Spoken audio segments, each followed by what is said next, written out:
Hi, this is a tutorial for Nana's Handmade Baby Boutique Bunny Stuffie. I'm going to make the 8x12 size, which is the largest. And I wanted to show you to get everything ready first. If you prepare everything, you can just plough away and get it made. And what I do is I hoop cutaway stabiliser in a 6x10 hoop, and that's for the ears. And then I've got the fabrics that I use for the ears. And then I also have my 8x12 hoop with cutaway stabiliser. And then again I've got my fabrics for the front and the back of the bunny, the tummy and the feet. And then of course you attach the ears. And because I'm using all this lovely long fur, for the whole stitching I will use water-soluble stabiliser, because firstly you want the stitches to stand above the fur, but also because this is long fur, if I don't use the water-soluble stabiliser, as the needle and the foot goes up, it will drag it and then it will get caught up and into an awful knot and it'll be horrendous. I'd have to stop it, cut away, etc, etc. So for long fur you always need to use it, unless you've got one of those lovely multi-needle machines with the really high feet that just, plough away, then you may not need to use it. But I always use water-soluble stabiliser for any plush fabrics anyway. And then I've got all the threads ready that I'm going to use for the colours. So that's everything I need, besides obviously the bobbin thread and my machine to make it. So it's really not that many things. So I shall cut away now and get ready to stitch the ears first. That's what you need to do first. Before we start sewing, I wanted to show you something. When you put details on the ears, I'm actually putting mine on the inside of the ear.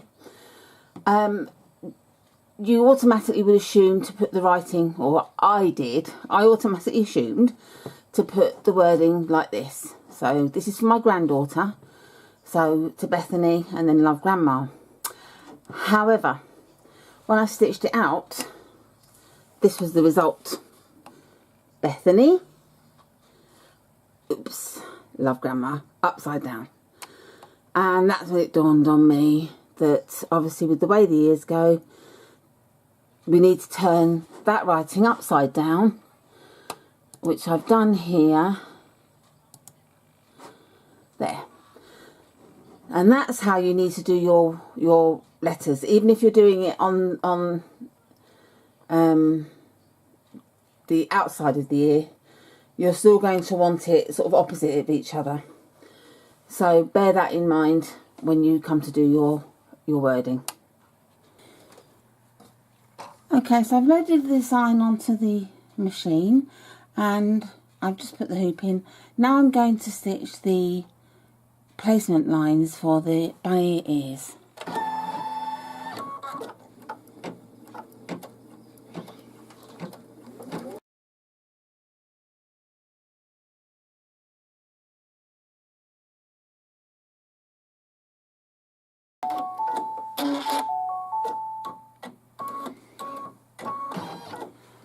I'm just going to remove the hoop and I'm going to use some temporary spray adhesive for putting the fabric down. So I just remove it away from the machine.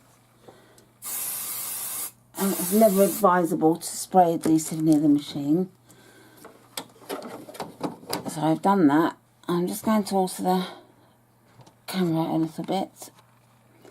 Okay, and then just laying the fabric, making sure you are covering the placement lines very nicely. And if you want to, you could use some some masking tape on the edges, but I'm happy with what we've got. And I'm now ready to stitch the writing.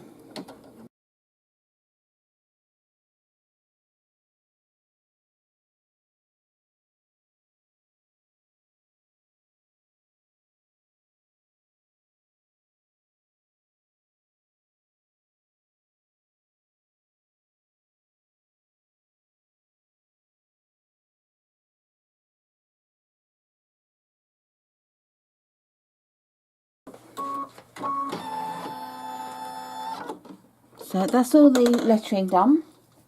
And now what we need to do is attach the back of the ears, or front of the ears, whichever you want to call it, the other side of the ears. Okay, so now I'm going to stitch the final block, which attaches the top fabric to the bottom fabric.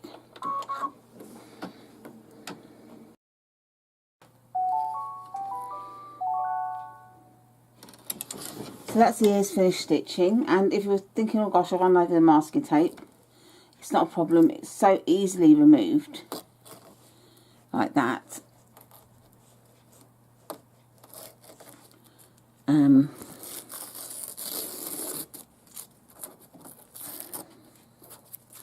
that's why I like using masking tape, because it just comes away, as you can see.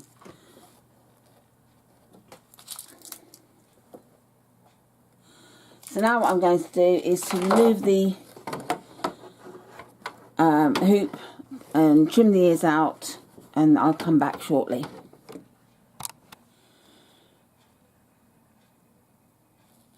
I just thought I'd pop back and show you before I turn them. Actually, I've trimmed them to about 5mm away from the edging. The reason being is you don't want them to be too bulky when you turn them. So if you leave a good 1 to 2 centimetres, it's going to be really, really bulky. So that's what I do. And now I'm going to turn them, and then I'll come back and show you what the ears look like.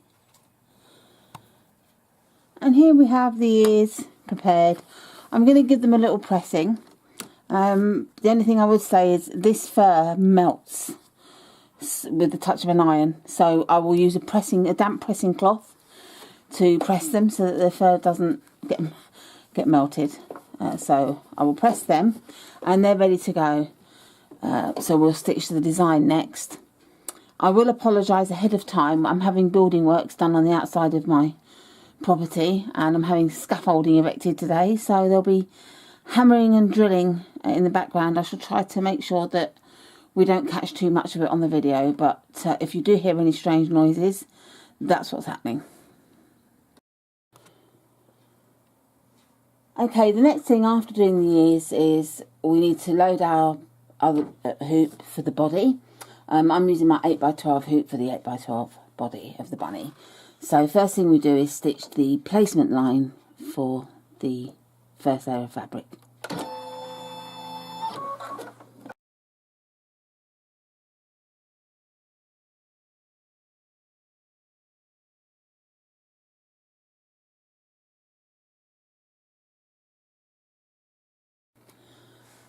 Okay, now what I've done is, after I've stitched the placement line, I remove the hoop, I use some temporary spray adhesive and put my fur onto the stabiliser, and then I've put water soluble stabiliser on top of that and taped it down. The reason why we're using water soluble stabiliser is there's a couple of things. First of all, with any plush fabric, you need to use it to stop the stitches sinking into the fabric. And secondly, with long fur, if you don't use it, even just for a running stitch, the foot catches the fabric and it gets all knotted up, catches it, rips it, pulls it, and it becomes a hot mess. So there's two reasons for using it. So what I'm going to do now is I'm going to stitch the tack down lines for the body.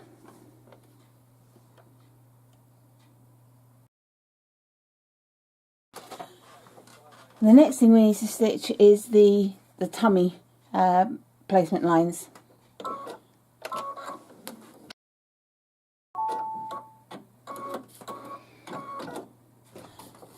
Before I stitch, lay the fabric down, the applique fabric down, I'm just going to remove the water soluble stabiliser from the inside of the design. Normally I would use an adhesive like Heat and Bond Light for the fabric, but because this is such long fur, it's not going to really make much of a difference using it. it'd be rather pointless. And plus, because I'm going to be stitching lettering on, that will sort of adhere or sort of attach the fabric to the base of the bunny. I'm trying to explain it. I'm not really doing very well what I mean. Next thing we do is trim the applique fabric. Okay, so that's nicely trimmed. And now for the next stitching, which is some satin stitch edging around the design.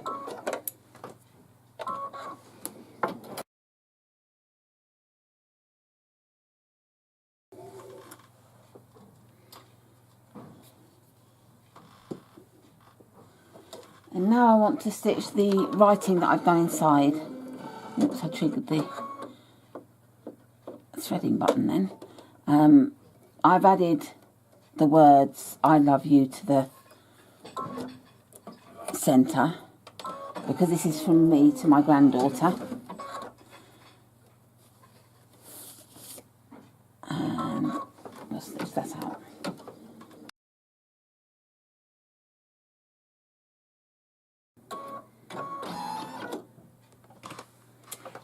Okay, so that's the wording finished.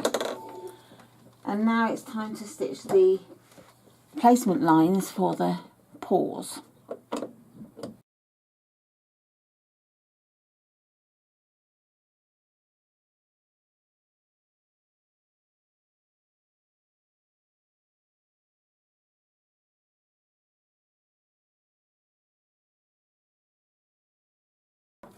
Okay, and now as before, I will remove the water-soluble stabiliser. There. And now it's time to put the fabric over and stitch the tack down.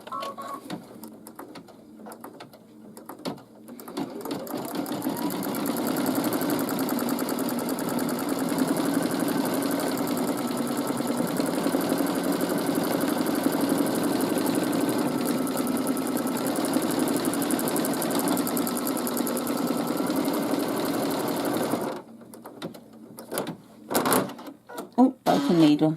I shall pause that a moment and come back when I've replaced the needle.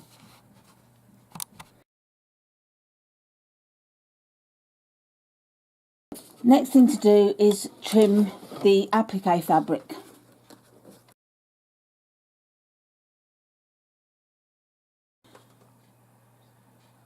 So now we've cut the applique fabric, I shall stitch the satin stitching around the paws.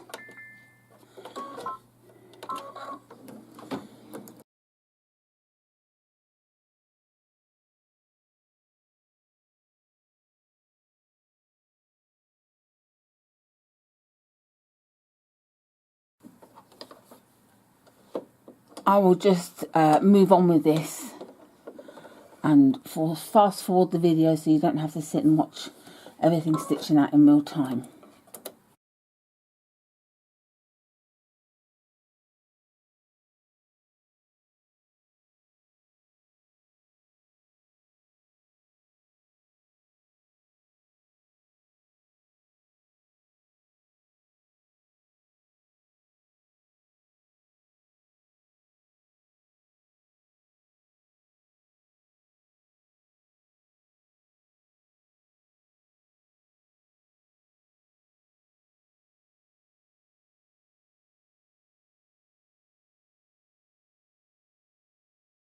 The next thing we're going to do is going to be the placement of the ears and stitching down. But what I want to do first is remove all the water-soluble stabiliser because we don't need to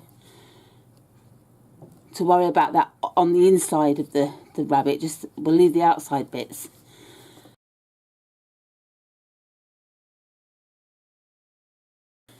I've removed what I can mainly, and once I've finished the bunny and turned her the right way out, I will move any of the thin narrow parts that I don't want to pull, because if I pull, I'm going to pull all the hair out and it'll end up being really messy. I want to keep some of the hair under the stitching, or the fur should I say, because if I pull it all out, it will actually look, I'll show you on this one, quite untidy. I did pull it out just because I knew I wasn't going to keep this, because this was my test one that I went wrong with. I thought, oh, I'll see what happens if I pull all the fur out in between, and it looked awful. So then I trimmed it and it looked even worse. So I thought, okay, lesson learnt, don't pull it out from these areas, just try and leave it in there. So I've pulled out what I can for now, as I said, and I'll spritz it with some water afterwards and just wipe it with a sponge, and that will get rid of all those last bits and the bits in between the whiskers. So now what we want to do is stitch the tack down lines for the ears. Okay, now because I'm doing the floppy bunny rabbit ears, I will be placing them like this, so that when the bunny's turned inside or the right side out, the ears will be floppy like this. If I was doing the stand-up ears, I would actually, you would have a stitch where you would stitch them like this, and then after you stitch them, they would get folded down. So that's the options. So I want to make sure that when the ears are lifted, they're going to look even.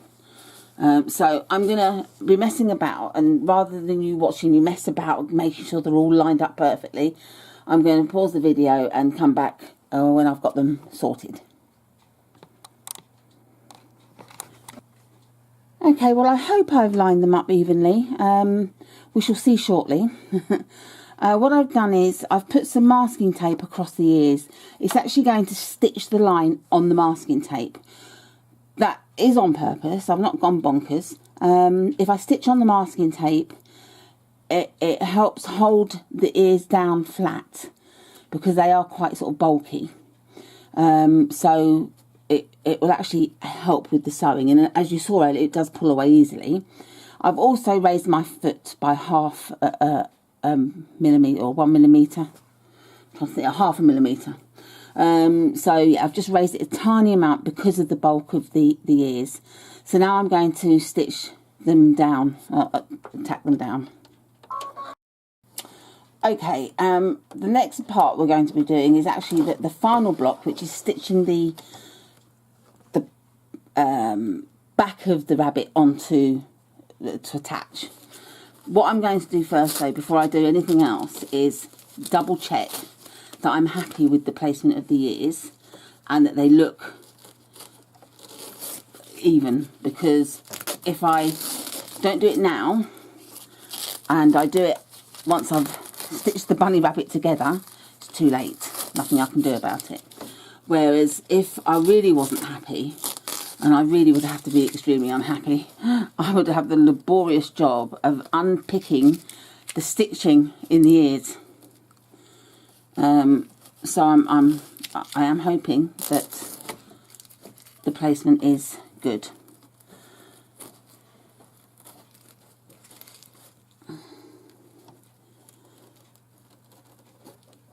Just getting rid of all the masking tape. Okay, so fingers crossed. Yeah, that looks lovely and even, symmetrical. So happy with that, and making sure that the ears aren't going to be laying outside of the outer stitching of the bunny rabbit. You don't want to get them caught up, so just make sure that you're happy with everywhere that it is. And then I'm just going to lift and get rid of the last of the water soluble stabilizer. We don't need that at all anymore. I love that part because that's telling me that I've finished. I've just got the one last stitch to do. And again, like we did earlier, making sure that the fur is the correct way up.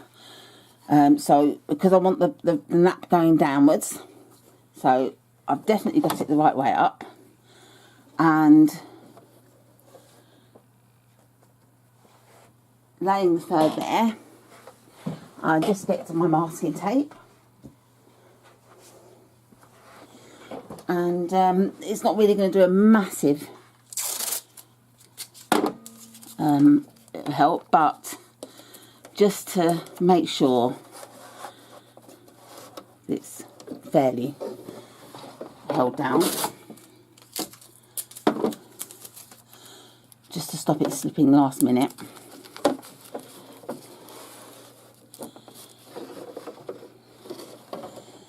And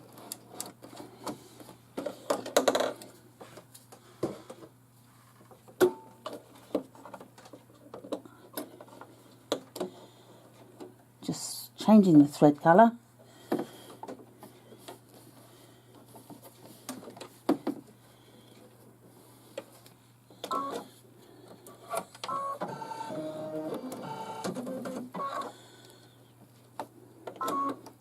And again, I've still left my foot slightly up from the normal level that it's at, just to help because of the bulkiness of the fur.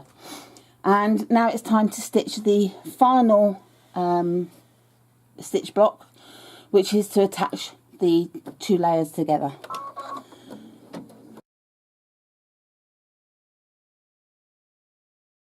And thankfully, that's all the stitching done. And what I'm going to do now is take it out of the hoop, trim around the edge, and then we'll be turning it inside out. So when I trim it, I will leave that there to make sure that it will fold out nicely. So I shall come back in a second when I've trimmed it and show you. Okay, so here we are. We've trimmed her up, and as you can see, I've gone about 5 mils around the edge so that there's less bulk. What I've also done is you've got parts like the neck where it goes in and then out, and less prominent pieces. What I've done is, because I sew, and so I sort of tend to know these little tricks, but I've just snipped towards into the stitches, not all the way, just a bit, because when you turn it, if you don't snip there, it could slightly pull and sort of pucker a bit. So that's all I've done there. So that's always sort of a good thing to do. You don't have to, and if you're not confident about going near to the stitches, you don't have to. But just to aid the final look. At the bottom, I've left quite a large amount, as you can see. Because when we've turned it and we're going to be sewing this, it will be nice to have this amount to tuck in to help us stitch it closed, which you'll see. So I'm going to go away and turn this now and have a fight with her, because I have arthritis and it can be a little bit difficult. So it can be done, but it's a bit of a fight, so I don't want to do it on screen. So I'll be back shortly. Okay, so I've turned her the right side out. And what I did was I just used some chopsticks, and you can use anything that's blunt really, and just poked her out in the right places to make sure. And this is where I meant about the bend. If you know, it's nice. It's a nice curve where we cut the fabric, so that helps. So what I did was with this water soluble stabilizer that was left behind, I used a cotton bud and some hand hot water, and just dipped it and went around dabbing it to get the remaining pieces off. And I would iron it to dry it, but because this fur melts, I've left it and it will just dry naturally. So I'm going to stuff her. So I'm quite excited to see the results. And then this is what I meant about leaving all that fabric at the bottom. If you only leave a small amount, it's going to be very fiddly to turn them in. But leaving such a, I mean, that's a good inch there. Leaving such a large amount means you can really tuck it in nice and neatly. And then just stitch her closed, or if you're using a fabric like fleece, something that's not as furry, you could probably get away with using like craft glue, like the HT2 Gutterman glue, which is very permanent, or a heat and bond sealant there. But even if I do that, I still reinforce it with some stitching. But if you're not a great hand stitcher, that's all I need to do it. So that's it. So I shall stuff her, and I will stitch her closed and come back and show you the final results. And here we are with the finished article. Now, with the stuffing, I did forget to mention, if you overstuff her and really cram her tight, then it's going to be like a really hard, solid lump. So just slightly understuff her so that she's got a bit of squidginess about her. Because then, you know, it's nice and more cuddly for the child, if it's for a child. With the ears, they do tend to fall that way, but if you find that they're going like that, you could always do a little stitch around the back here and just stitch there to there, just do a few stitches there to there just to hold it together, and then you'd still lift it up to see that, but you don't have to, because you can sort of, they do tend to fall to the side. And that was it. So with turning her, she was very easy. Carrie's actually left quite a large gap, and even with my arthritic hands, I turned her no problem and didn't have to use even the surgical clamps. She was really easy to turn, which was great. So I was pleased with that. So there you go. Beautiful eyes. Another brilliant design by Carrie of Nana's Handmade Baby Boutique. Have a look on her website, because she's got so many beautiful designs on there, and she does do a matching applique bunny to match this, which I'll be making for my granddaughters for their t-shirts, so they'll have t-shirts to match their teddies.